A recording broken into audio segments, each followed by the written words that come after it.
Assalamualaikum warahmatullahi wabarakatuh. Perkenalkan, kami dari kelompok 3. Kami akan mempresentasikan hasil kerja kelompok kami yang bertema emosi dan suasana hati. Sebelumnya, perkenalkan anggota kelompok kami. Yang pertama ada Maira Vidi Andaraswari dengan NPM 02, Ismi Rodiatul Zara dengan NPM 06, Rani Ratnandari dengan NPM 08, Vina Arliana dengan NPM 12, dan Maulida Nur Arnaziah dengan NPM 19.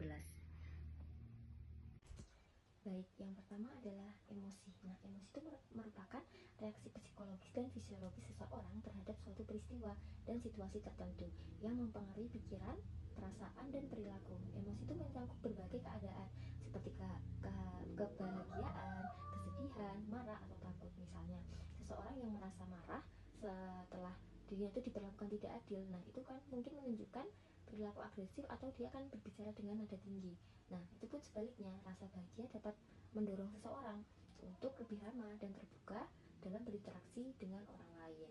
Nah, selanjutnya yaitu adalah suasana hati atau mood. Nah, suasana hati atau mood adalah keadaan emosional yang bersifat lebih tahan lama dibandingkan emosi. Namun, biasanya kurang intens dan tidak selalu dipicu oleh peristiwa tertentu. Suasana hati itu dapat mempengaruhi bagaimana seseorang merespon situasi dan interaksi sehari-hari.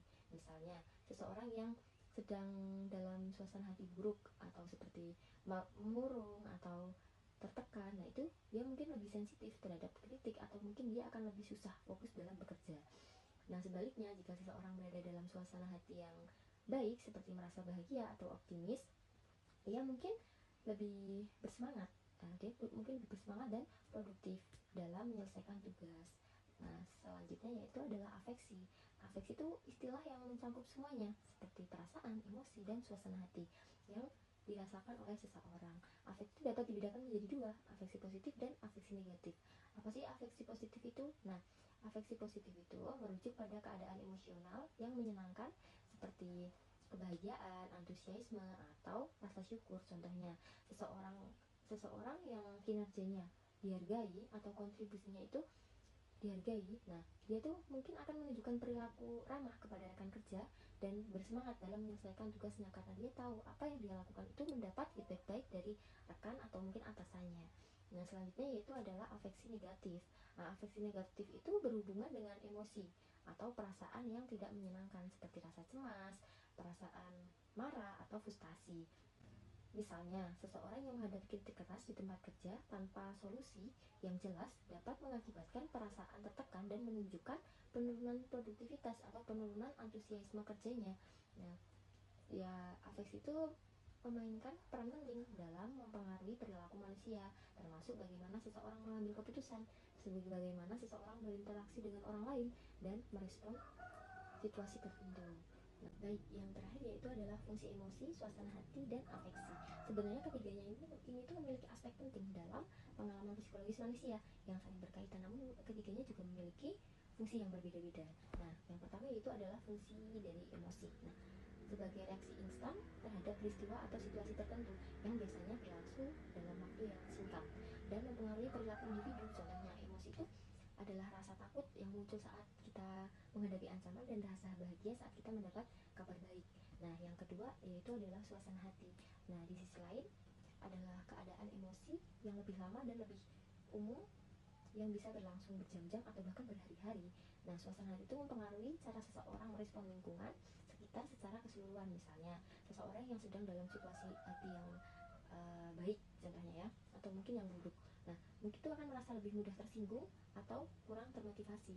Nah, sedangkan afeksi itu adalah mencakup perasaan atau reaksi emosional yang lebih mendalam dan lebih stabil terhadap orang, objek, atau ide tertentu. Nah, afeksi itu cenderung lebih terarah ke permanen. Nah, seperti kasih sayang terhadap anggota keluarga atau cinta terhadap pasangan.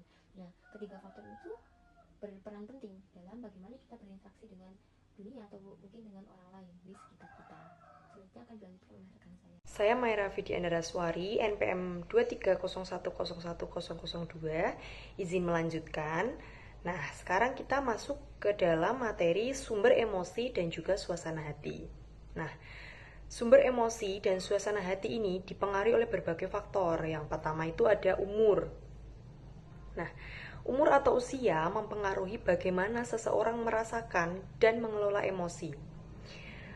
Contohnya adalah anak-anak itu cenderung lebih ekspresif dalam menunjukkan emosi mereka, sedangkan orang dewasa lebih terampil dalam mengontrol emosi atau kekecewaan dalam diri mereka. Nah, yang kedua ada kepribadian. Di sini ada dua contoh kepribadian. Yang pertama itu ada introvert dan juga extrovert. Orang yang memiliki kepribadian ekstrovert, mereka itu cenderung lebih bahagia dan optimis karena mereka lebih sering terlibat dalam interaksi sosial. Jadi mereka itu mudah berbaur, jadi mereka lebih bahagia dan juga optimis. Nah, sebaliknya nih, jika seseorang itu memiliki kepribadian yang introvert, mereka itu akan merasa mudah cemas dan juga mudah sedih karena mereka tuh sering menyendiri dan mereka tidak memiliki teman-teman ataupun orang untuk mereka bercerita atau menuangkan isi hati dan juga pikiran mereka. Yang ketiga itu ada waktu dalam hari. Nah, suasana hati itu pastinya akan berubah setiap harinya.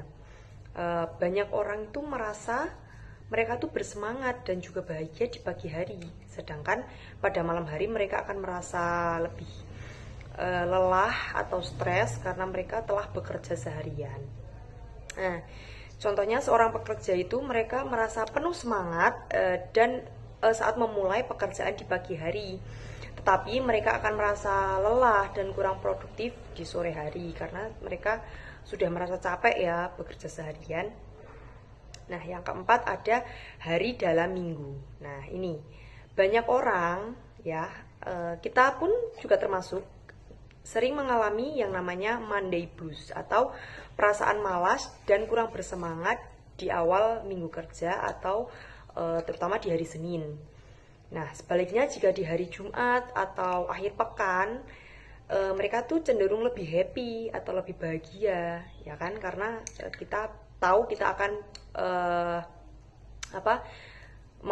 mengalami waktu liburan. Tetapi kalau ketika sudah memasuki waktu hari Senin, itu perasaan malas dan juga kurang bersemangat itu pasti akan muncul. Yang kelima ada cuaca. Cuaca ini juga sangat berpengaruh pada suasana hati. Sinar matahari dapat meningkatkan produksi serotonin yang membuat seseorang itu merasa lebih bahagia. Sedangkan hari mendung atau hujan itu dapat menimbulkan perasaan lesu ataupun sedih. Nah, contohnya ketika kita ingin pergi keluar atau jalan-jalan atau mungkin bertamasya ya, berlibur, ketika cuaca di luar itu cerah atau panas, kita tuh akan merasa senang dan juga bahagia. Wah,